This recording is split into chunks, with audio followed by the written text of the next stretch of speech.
Ang dami ko ang nababasa sa may comment section na kesyo ang haba ng buhok ko, ang losyang ko na. At dahil nga pala desisyon kayo, ayan tuloy yung nangyari. Oh no!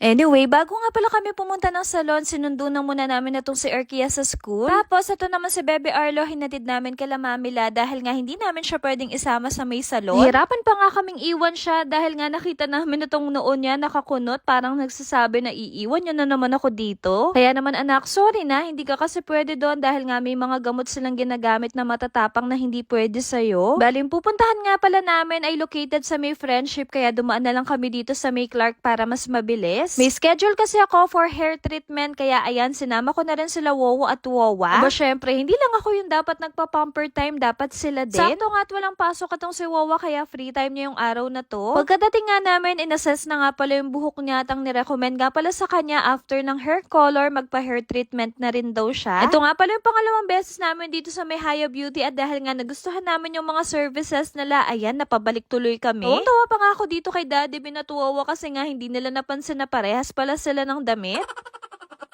Machi-machi yarn. So, ayan, para couple goals sila, sinalang na nga rin pala itong si Wowo. Bali, yung gagawin nga din pala dito kay Wowo ay same lang doon kay Wowa. Bali, magpapa-hair color din siya and hair treatment. Nag-dry na kasi talaga yung buhok nila dahil nga sa kakakulay. Ewan ko ba dito sa parents ko, nasa 70 plus na, pero gusto pa rin nilang magmukhang bata. At dahil dyan, pagbibigyan natin sila at ang ipapakulay ko nga sa kanila ay color black. Alam nyo ba, ang ginagawa ni Mama, nagdi-DIY talaga siya sa bahay. Bali, kumukuha lang siya ng salamin, tapos nagro-routing siyang mag-isa niya. Tapos yung matitira naman niyang kulay, ilalagay naman niya dito kay Dada. So yun nga pala yung ginagawa niya monthly. Tapos napansin ko dun sa loob ng buhok niya, marami din white hair. Kaya ang sabi ko sa kanya, kapag pumunta talaga ako dito sa may Haya Beauty, isasama ko sila para naman makapag-pamper time din sila. Para naman ma-experience din nila na nagpapakulay sa salon habang nagre-relax. Kitang-kita ko kasi yung struggle niya sa tuwing kinukulayan niya mag-isa yung buhok niya. Kaya ang nangyayari yung sa loob, hindi niya nakukulayan kasi nga hindi niya nakikita. Habang busy nga pala yung dalawa na pagdesisyonan ko nga pala na magpa-eyelash lift. Every 3 months ko nga pala to pinapagawa kaya sanay na ako. Nag-offer pa nga sila sa akin na bakit hindi na lang daw ako magpa-eyelash extension. Ang kaso nga lang, sabi ko sa kanila, hindi ako marunong mag-maintain. And pwede na rin to sa akin para natural looking. So yung tinatagal nga pala ng pag-eyelash lift ay umaabot ng 30 minutes kaya favorite ko to kasi nga makakatulog ka. Ito nga sa Arkia, naiinip na nga dito kaya pinabukas niya yung baon niya. And sa mga nagtatanong nga pala ako saan ko nga pala to nabili yung baonan niya, ilalagay ko na lang sa comment section yung link. Napakaganda nga na tong bento baonan niya kasi marami ka talagang mailalagay. Then fast forward, after 1 hour, natapos na nga pala itong buhok ni Dada. Tapos itong kay Mama naman, patapos na rin. Nandito na nga sila sa pinaka-paborito kong part, ang back massage. Grabe, sinasabi ko talaga sa inyo, kapag nagpa-hair treatment kayo dito, marerelax talaga kayo ng bongga. Then after nga pala nilang ma-color treatment, ayan, nilalagay na nga pala yung kanilang hair treatment. Bali, pampalambot nga pala to ng hair. Napakasaya talaga sa puso kapag nakikita ko talaga si Wowa at Wowa na na-enjoy nila yung mga ganitong bagay. Kaya naman sinamantala ko na yung pagkakataon, sabi ko sa kanila, ipapa-foot spa, mani and pedi ko na rin sila. Kung hindi nyo na itatanong, parehas sila na retired government employee. Tapos, itong si Wowo ay busy nga pala dun sa farm namin, kaya tingnan nyo naman yung mga kalyo niya sa paa, nahirapan talaga itong si ate. Tapos, ito naman si Wowa, kahit retired na yan, nagwo-work pa rin siya. Kaya naman sa sobrang sipag ng parents ko, wala na talaga silang time sa mga ganito. Kaya naman masasabi ko talaga na deserve talaga nila yung mga ganitong klase na pamper time. Sayang talaga hindi na airdrop ang kasipagan, no? Pero kagaya nga na lagi nilang sinasabi, kaya daw sila nagsisipag para din naman talaga sa kanila at para hindi sila manghina. Mas gusto kasi nila na may pinagkakaabalahan sila dahil feeling nila pag ganun daw lumalakas nga silang dalawa. Habang pinapanood ko nga pala sila na nagpapamanicure, naisipan ko na rin palinis etong kuko ko. Then after, ako naman yung next sinalang kasi nga may pinapagawa kong treatment dito. Alam nyo naman, nakwento ko sa inyo dati na nagkaroon ako ng balakuba kaya naman nagpapascalp treatment ako. Hindi nga pala kaya ang first session lang kaya bumalik talaga ako dito para ipatuloy yung session. Tapos itong si Daddy Bin naman nagpa-hair treatment na rin para habang hinihintay niya ako may ginagawa din sa kanya. Nagustuhan nga din daw niya yung massage sa ulo at ayaw na nga din daw niyang tumigil si ate. Then habang nakababad yung buhok ko, sayang yung ng oras kaya naman nagpa-thread na rin ako dito kay ate. Alam nyo ba, bawat hugot niya dyan, grabe talaga yung sigaw ko kasi napakasakit. Ito nga pala yung first ever na ma-experience ni Daddy B na tong hair treatment. Kaya sinasabi ko talaga sa inyo, hindi lang yung mga babae ang may kailangan sa hair treatment, pati din yung mga lalaki. At nandito na nga po tayo sa moment of truth, ang aking buhok. Alam nyo ba, 3 years ko na talagang pinapahaba at inaalagaan itong buhok ko. Kaya naman maski magastos, hindi ko talaga pinapabayaan tong buhok ko. Gusto ko kasi na maski mahaba itong buhok ko, maging healthy pa rin and shiny. Kaya sa mga nagsasabi dyan na kesyo magpagupit daw ako, ang lotion ko na, hindi ko po gagawin yun. Sa mga nanonood sa amin dyan, samahan nyo rin ako magpahaba ng hair hanggang sa umabot na sa floor. In fairness, happy and satisfied naman ako dito sa resulta, pati nga itong si Daddy Bean. Kaya thank you so much, Haya Beauty. Actually, hindi naman talaga sa akin tong buhok na to, nakita ko lang na nakadisplay. Nag-o-offer kasi sila dito ng hair extension and sakto, nakita ko kung paano to ginagawa dito. Ang sabi nga ni ate, umaabot nga daw sila ng 3 hours kapag naglalagay nga daw sila ng hair extension. Kaya naman kung gusto nyo rin magka-instant pahaba hair, nako, mag-visit na kayo dito sa may Haya Beauty dahil nga napakarami nilang mga hair extension na pwedeng pagpilian dito. So yung presyuhan nga pala dito, nagre-range nga pala siya ng 7,000 to 14,000. Then share ko na nga din pala sa inyo yung kanilang Facebook page kung gusto nyo rin magpa-appointment.